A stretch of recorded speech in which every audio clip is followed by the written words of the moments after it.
Concept of physical remand, उसकी practicality और examination point of view से। और क्वेश्चन ये है, फिज़िकल रिमांड है क्या? What is physical remand?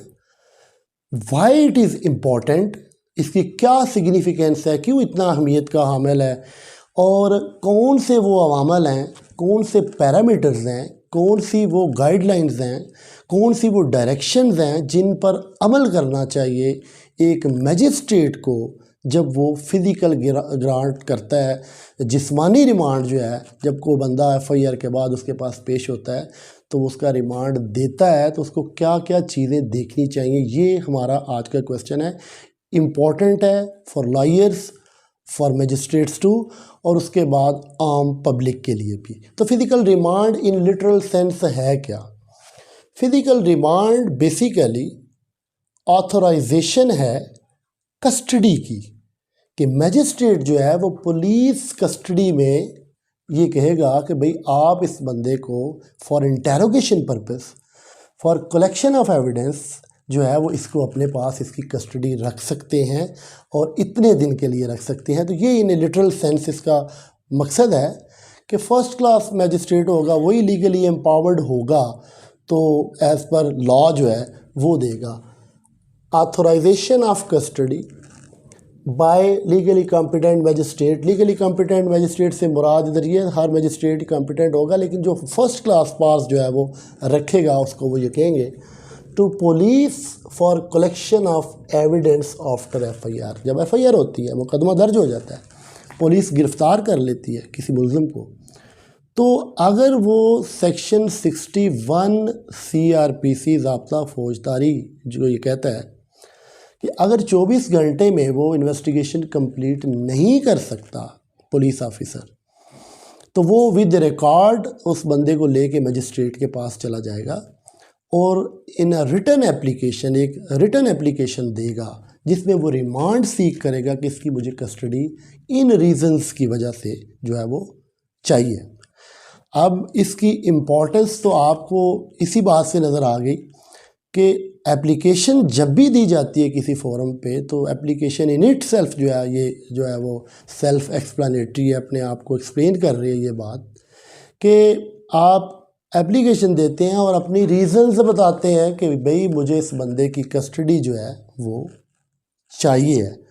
तो मैजिस्ट्रेट जो है वो फिर ये फर्स्ट क्लास मैजिस्ट्रेट है जो डील कर रहा होगा, वो बहुत सी चीज़ें देखेगा, वो एप्लीकेशन के कंटेंट्स को भी देखेगा कि क्या एप्लीकेशन के कंटेंट्स में रीज़न्स बताई गई हैं पुलिस ऑफिसर की तरफ से कि मुझे इस मकसद के लिए जो है वो ये बंदा जो है वो कस्टडी में चाहिए। तो फिर उसके बाद जो है वो अगर वो वैलिड कंसिडरेशंस होंगी, उसकी रीज़न्स वैलिड होंगी, तो उसके बावजूद कुछ चीज़ें मजिस्ट्रेट को देखनी चाहिए जो हम लेटर ऑन इस जो है डिस्कशन में हम इंशाल्लाह while attempting this question, this topic जो है वो हम देखेंगे। इम्पॉर्टेंस और सिग्निफिकेंस को डिस्कस करने से पहले मैं आपको एक मिसाल देता हूँ। एक केस था, उस केस में जो है वो हाई कोर्ट ने मजिस्ट्रेट के बारे में ये लिखा, उसने कोई रिमांड, फिज़िकल रिमांड ग्रांट किया और वो वेल रीजनड ऑर्डर नहीं था कि रीज़न जो है वो स्पीकिंग ऑर्डर होना चाहिए, उसमें रीज़न्स होनी चाहिए कि क्यों मैं ग्रांट कर रहा हूँ। तो उन्होंने कहा कि ये जो फिज़िकल रिमांड है मजिस्ट्रेट साहब, ये कोई ऑर्डिनरी फिनोमिना या कोई कॉमन चीज़ या कोई रूटीन मैटर नहीं है कि जैसे ही आपके पास कोई बंदा आया तो आपने कहा ले जाओ उसको 4 दिन के लिए थाने रख लो। तो आप जो है पाबंद हैं कॉन्स्टिट्यूशन ऑफ पाकिस्तान के, क्रिमिनल प्रोसीजर कोड के, ज़ाब्ता फौजदारी के, और जो प्रेसिडेंट्स सेट हो चुके हैं कि मजिस्ट्रेट को रूटीन मैटर में विदाउट रीजंस रिमांड दे देना नहीं चाहिए, क्योंकि ये लिबर्टी ऑफ मैन का मामला है, ये इंसान की आज़ादी के बारे में बड़ा इम्पॉर्टेंट एक चीज़ है जो आपका कॉन्स्टिट्यूशनल राइट है और इंटरनेशनली रिकग्नाइज्ड राइट है। तो आप आंसरेबल हैं और आपके ऊपर हाई कोर्ट जो है वो आपको पूछेगी अगर आपने जो है वाइल डीलिंग फिज़िकल रिमांड कोई गलती की तो, क्योंकि ये एक जुडिशल एक्ट है। हम आज सिर्फ फिज़िकल रिमांड को डिस्कस करेंगे, इसकी काइंड्स को हम डिस्कस नहीं कर रहे। ना तो हम सक्सेसिव रिमांड को देखेंगे, नॉन ट्रांजिट रिमांड को देखेंगे, ना हम जुडिशल रिमांड को देखेंगे। हम सिर्फ बात स्पेसिफिकली फ़िज़िकल रिमांड की कर रहे हैं, क्योंकि ये बहुत ही इम्पॉर्टेंट चीज़ है। ये क्रिमिनल प्रोसीजर कोड में इसके जो पैरामीटर्स दिए गए हैं in the light of provisions, in the light of constitutional provisions जो हैं, तो that is of much significance. एक और केस इसी तरह हुआ, उस केस में सिंध हाई कोर्ट में, अभी मैं उसका आपको प्रेसिडेंट भी दूंगा, उस केस में सिंध हाई कोर्ट ने तमाम लॉ ऑफिसर्स और उसके बाद वो हेबियस की पिटिशन्स थी, उसमें और बहुत सारी पिटिशन्स थी, तो उनको उन्होंने इकट्ठा कर लिया और गवर्नमेंट ऑफ सिंध को लिखा, मजिस्ट्रेट को बाकायदा बुलाया, उसका बयान लिया, बयान हुआ उसका, उससे पूछा गया और उसके बाद उन्होंने गवर्नमेंट को ये लिखा कि भाई ये जो रिस्पॉन्सिबल्स हैं जिन्होंने while dealing physical remand of so many persons, वो पॉलिटिकल विक्टिमाइजेशन थी, सियासी महाजराई का दौर था, तो इतने लोग जो उन्होंने उठाए हैं, एक के बाद एक एफआईआर, एक के बाद एक एफआईआर, तो उन्होंने कहा कि इन सब के ख़िलाफ़ जो है वो कार्रवाई की जानी चाहिए।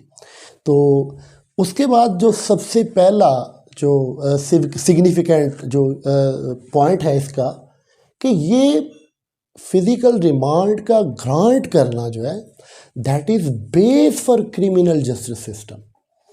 इसको आप ऑर्डिनरी फिनोमेना इस वजह से भी नहीं कह सकते, एक रूटीन नहीं कह सकते, कि ये वो वक्त है जब मुल्ज़म की फर्स्ट प्ली भी सामने आती है, जब मुल्ज़म का स्टैंड भी सामने आता है, जब मुल्ज़म को ये राइट मिलता है कि वो through counsel, even through relative जो है वो कोर्ट में पेश हो जाए, क्योंकि उसके बाद वो अपनी बात कर सकता है, वो कोई ऑब्जेक्शन रेज़ कर सकता है कोर्ट में मजिस्ट्रेट के सामने कि भाई ये मामला था।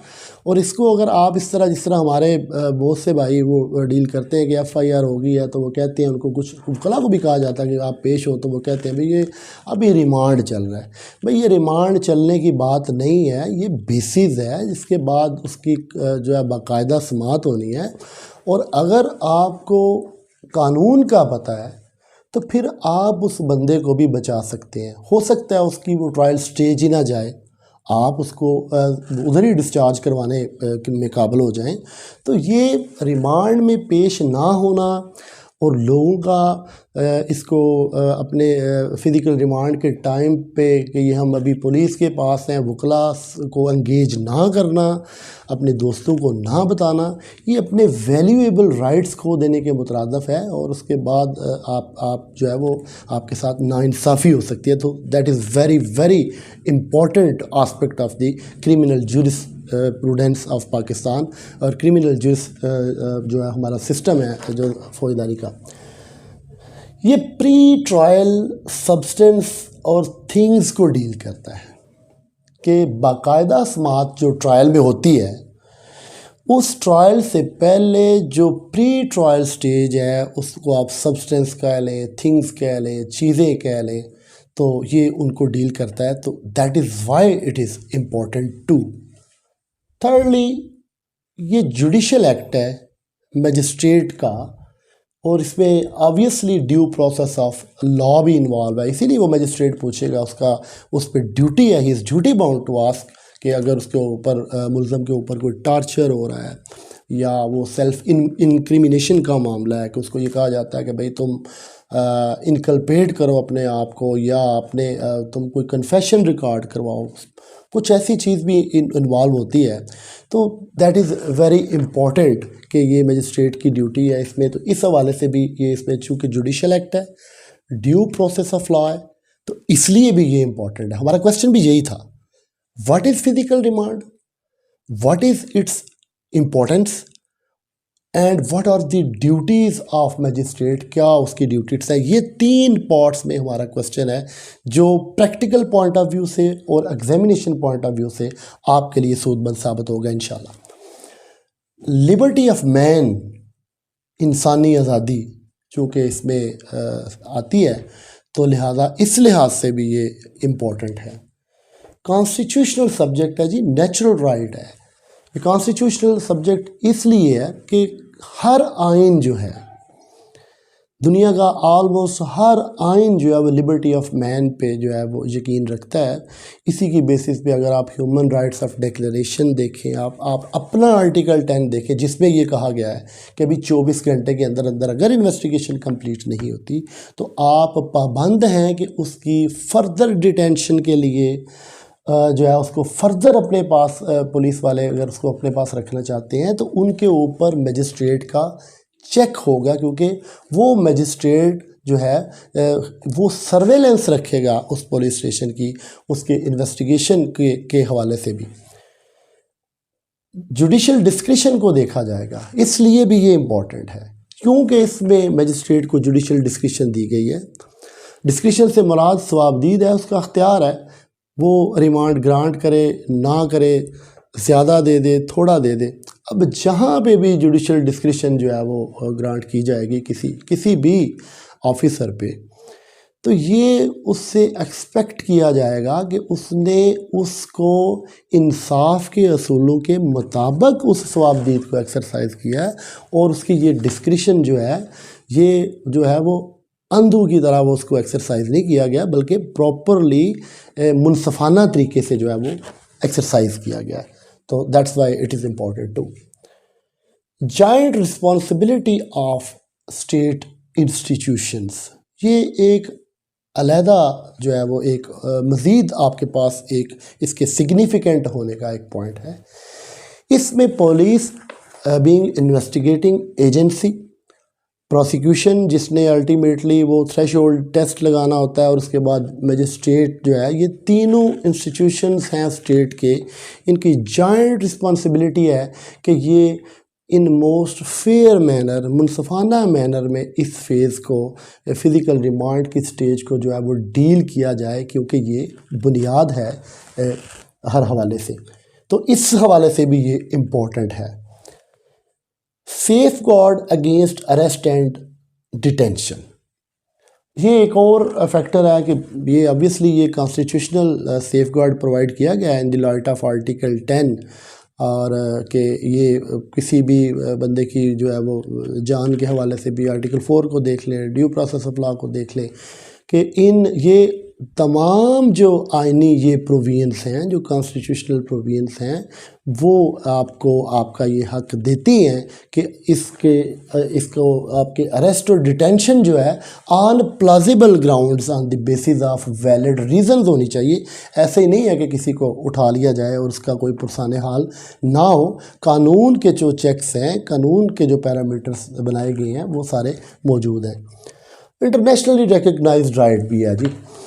ये फ़िज़िकल रिमांड जो है, इस पे हम लेटर ऑन एक केस भी डिस्कस करेंगे कि ये फ़िज़िकल रिमांड जिस तरह वो कहते हैं, अगर आपने अक्सर वो मूवीज़ में भी देखा होगा कि अगर जब वो अरेस्ट करते हैं तो उससे पूछते हैं भाई आपको राइट ऑफ काउंसिल हासिल है, और अगर आप खामोश रहेंगे तो ये that will be in your benefit. That is on the basis of वो मिरांडा वार्निंग है, उसको देखते हैं थोड़ी देर में।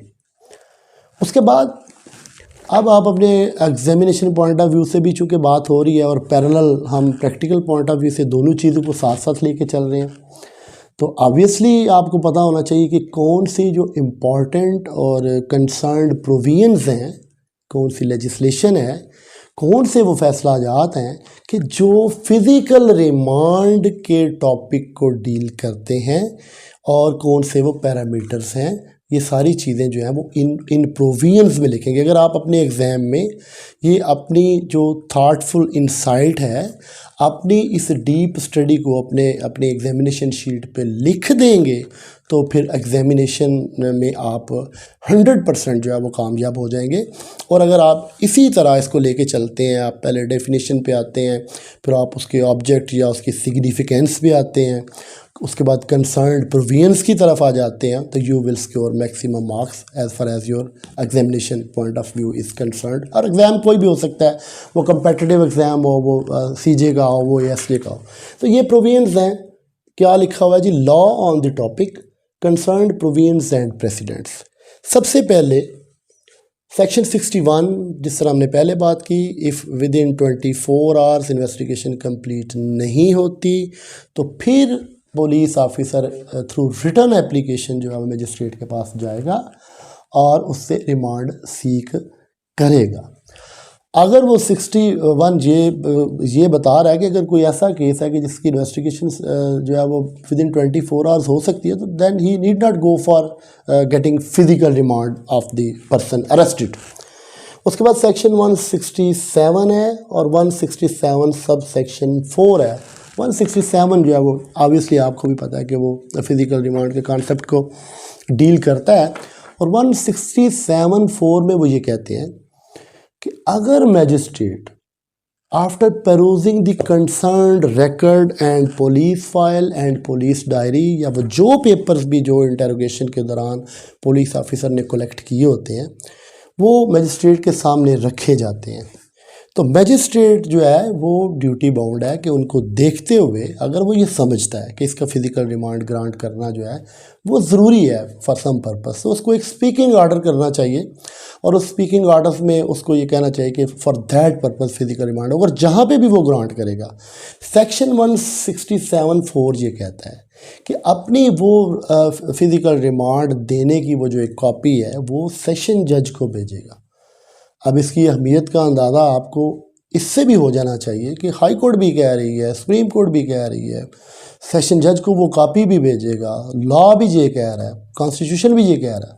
तो कितना इम्पॉर्टेंट फेज़ है किसी बंदे को पुलिस कस्टडी में देना। तो ये चेक्स हैं उसकी पार्स पे, मजिस्ट्रेट की पार्स पे। तो अगर उसकी पार्स पे इतने ज़्यादा चेक्स मौजूद हैं तो obviously he should be very careful while granting physical remand.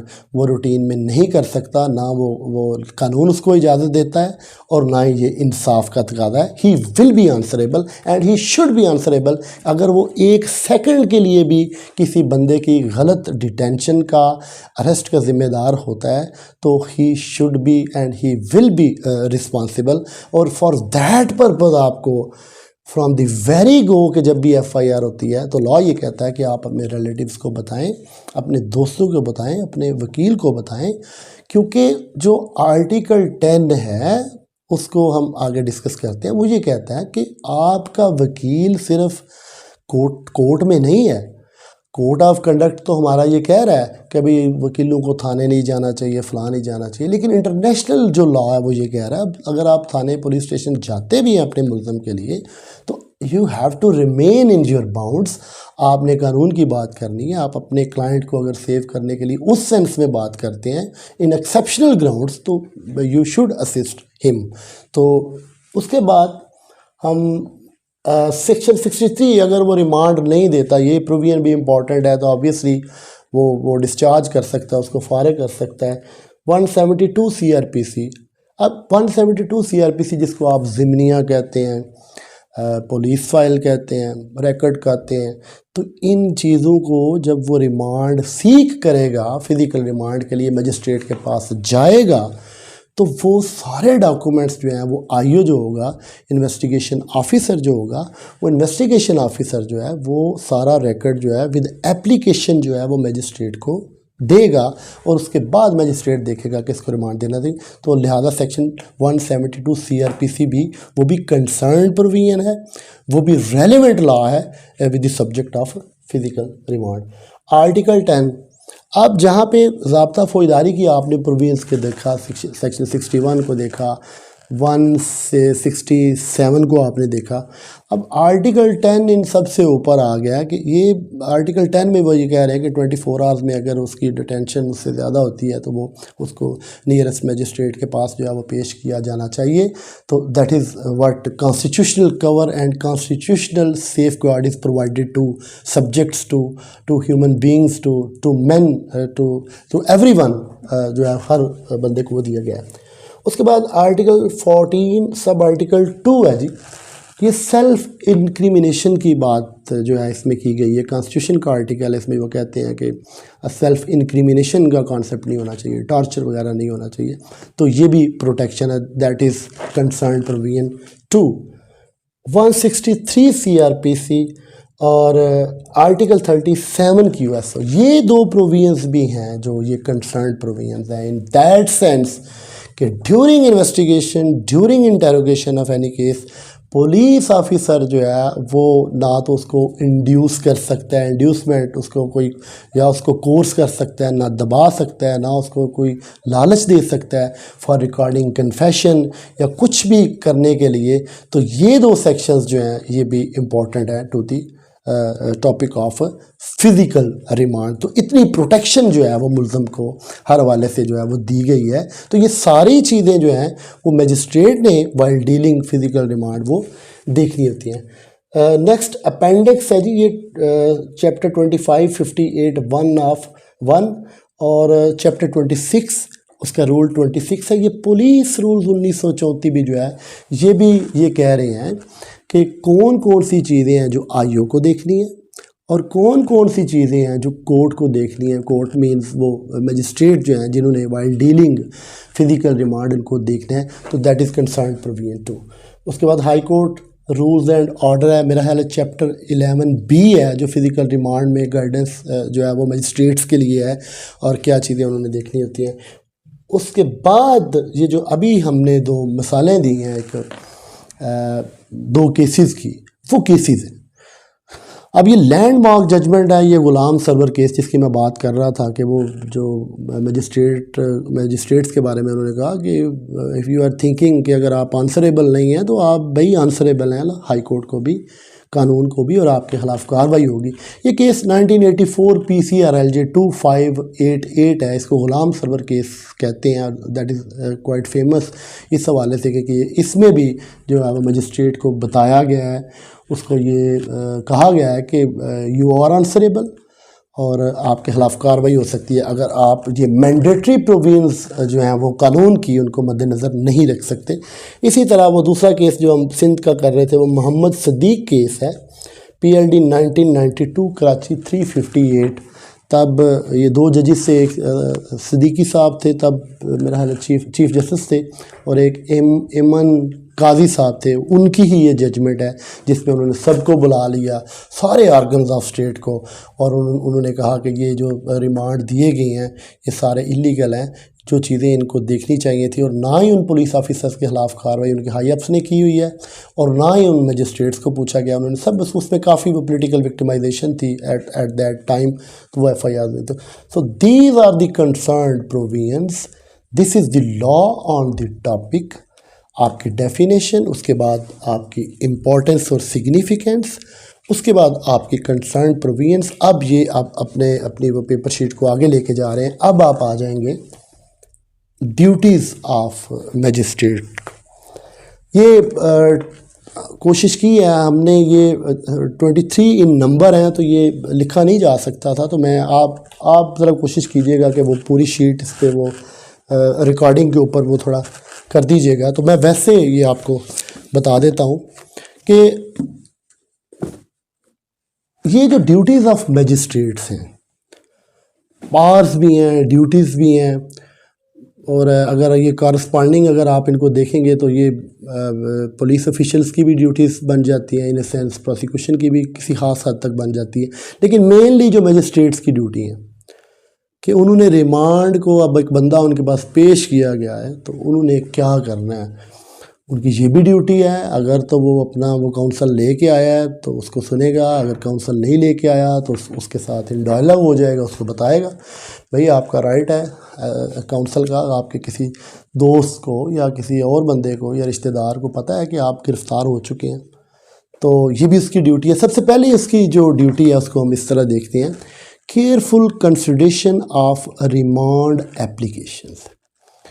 अब ये सारी चीज़ें पुलिस रूल्स में जिस तरह हमने वो प्रोविजंस देखी हैं कि सबसे पहले मजिस्ट्रेट क्या करेगा कि वो जो एप्लीकेशन उसके सामने आई है उस एप्लीकेशन में वो लिखेगा कि ये फ़लाँ बंदा इस मुकदमे में नामज़द है और मुझे जो है इसका वो फ़िज़िकल रिमांड, जिस्मानी रिमांड जो है वो रिक्वायर्ड है।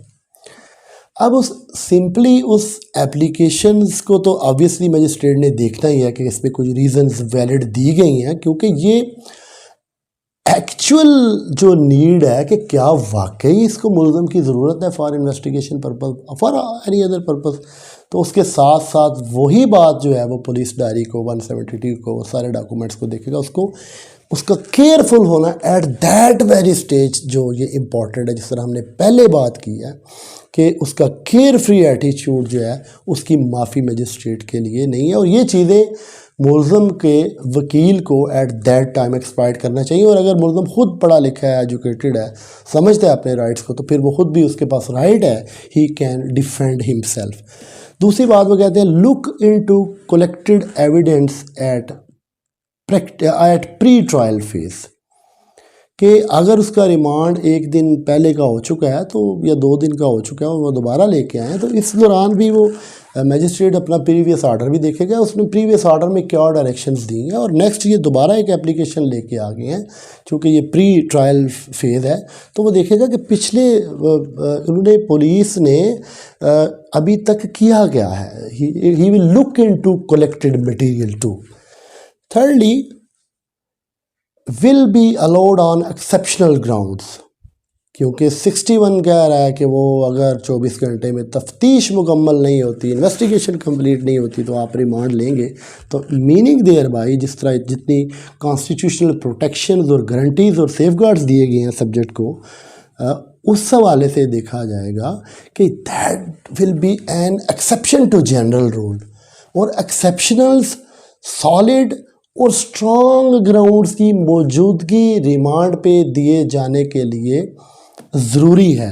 That should be absolute, there should be absolute necessity, तब जाकर रिमांड दिया जाएगा।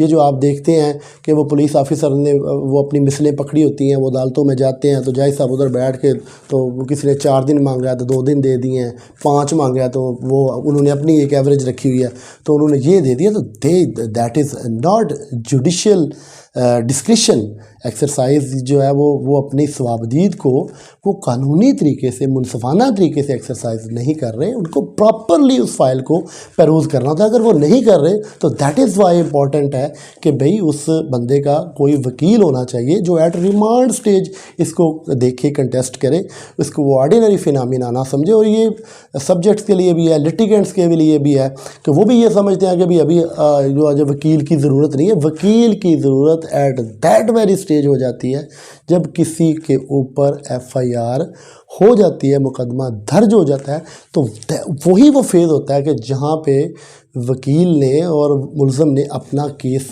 बनाना होता है। अदरवाइज़ जो है वो you will lose at the end, और आपकी फेट जो है वो ठीक नहीं होगी। रीजंस इन राइटिंग, जब भी फिज़िकल रिमांड दिया जाएगा तो मजिस्ट्रेट जो है वो स्पीकिंग ऑर्डर करेगा और वेल रीजनड ऑर्डर करेगा और अपनी रीजंस राइटिंग में लेके आएगा अपने ऑर्डर के ऊपर। Will not authorise for mere completion of investigation. ये अगर एप्लीकेशन आ जाती है, आईओ कहता है जी मुझे तफ्तीश मुकम्मल करने के लिए जो है वो फिज़िकल रिमांड दे दें, तो वो मजिस्ट्रेट को चाहिए कि वो देखे कि ये कोई ग्राउंड नहीं है कि मुझे भाई सिर्फ इन्वेस्टिगेशन कंप्लीशन के लिए जो है वो टाइम चाहिए, उसको प्रॉपरली उसको देखना पड़ेगा। स्पेसिफिकली एम्पावर्ड फर्स्ट क्लास बात होगी है, will not permit for confession in custody. अगर पुलिस ये कहती है कि भाई हमने वो जो है कन्फेशन करवाना है, तो इस मकसद के लिए जो है वो रिमांड नहीं दिया जाएगा। Not necessary to exhaust full period, magistrate ये भी देखेगा अगर 15 दिन का रिमांड है तो वो पूरा मुकम्मल पीरियड जो है उन्होंने एग्जॉस्ट नहीं करना, उसको रिमांड जो है वो फ्रेगमेंट्स में देना होगा। 1 आध दिन का दिया, फिर प्रोग्रेस चेक की, प्रीवियस प्रोग्रेस देखी, फिर देखा कि कोई नेसेसिटी है या कोई वैलिड रीज़न है तो रिमांड दिया जाएगा। डिमांड इन एप्लीकेशन देखी जाएगी कि क्या जो रिमांड के लिए, फिजिकल रिमांड के लिए जो एप्लीकेशन दी है वो आईओ ने, क्या वो रीज़नेबल है, वो उसके it is backed by reasons or not, या वैसे ही वो मांग रहा है जैसे ऊपर बात हो रही थी। कॉपी टू सेशन कोर्ट भेजने का पाबंद है मजिस्ट्रेट। ये सारी जो डायरेक्शंस हैं ये गुलाम सरवर केस में chapter 11B high court rules and order और पुलिस रूल्स 1934 26 और 2558 जो अपेंडिक्स जो अटैच है पुलिस रूल 1934 के, ये उसके ऊपर सारी लिखी है। You have to go through it. आपको ये पता होना चाहिए, मजिस्ट्रेट को ये पता होना चाहिए कि ये रिमांड लेना पुलिस का हक नहीं है, ये राइट नहीं है। That is a judicial act and it has to be performed in a judicial manner. अगर वो कन्फेशन रिकॉर्ड करवा देता है वो मुल्ज़िम को लेके आए हैं और उसका जुडिशल कन्फेशन वो बिफोर मैजिस्ट्रेट रिकॉर्ड हो जाता है, तो उसके बाद उसको जो है वो डिटेंशन के लिए पुलिस स्टेशन नहीं भेजा जाएगा, बल्कि उसको फिर जो भेज दिया जाएगा वो जुडिशल कस्टडी में। और अगर कोई मुल्ज़िम ये कह के आता है, उनको पुलिस को ये कहता है कि भाई चलो भाई मैं अपना रिकॉर्ड करवाता हूँ, पुलिस यही एप्लीकेशन लेके आती है कि भाई ये इसने कहा था कि मैंने कन्फेशन रिकॉर्ड करवाना है, और लेटर ऑन जब वो कोर्ट में पहुंचता है तो वो कोर्ट में ये कहता है कि इन्होंने मुझे बड़ा टॉर्चर किया है। वही सेक्शन 163 के तहत, आर्टिकल 37 के तहत इंड्यूस करने की कोशिश की है, या आर्टिकल 14 ऑफ कॉन्स्टिट्यूशन की वायलेशन है जी, इन्होंने मुझे मारा है, टॉर्चर किया है। तो मैंने तो तब इसलिए कहा था, तो वो अदालत में आके कहता कि मैंने अपना कन्फेशन जो है वो रिकॉर्ड नहीं करवाना। तो इन दैट केस भी मजिस्ट्रेट जो है वो उनको फिर रिमांड नहीं देगा, बल्कि वो उसको जुडिशल कस्टडी में भेज देगा। एक्सेस टू लायर्स देखी जाएगी, ये कोर्ट की ड्यूटी है, ये मजिस्ट्रेट साहब की ड्यूटी है कि वो देखें, उसको पूछें भाई तुम्हारा जो है वो आपका रब्ता हुआ है आपके रिलेटिव से या दोस्तों से, और ये भी देखेगा कि वो उसको किस जगह पे रख रहे हैं मुल्ज़िम को। वो ऐसी जगह नहीं होनी चाहिए कि जहाँ पे उसको एक्सेस ना हो अपने रिलेटिव्स की, फ्रेंड्स की, वकला की। उसके बाद अगर फर्दर रिमांड की रिक्वेस्ट आती है तो फिर वो स्ट्रिक्ट स्क्रूटनी होगी, मज़ीद सख्ती होगी। Presence of accused, obviously in presence of accused जो है वो मजिस्ट्रेट जो है वो रिमांड देगा। इसमें एक बात और भी उन्होंने की, 1969 PCRLJ इधर लाहौर में ही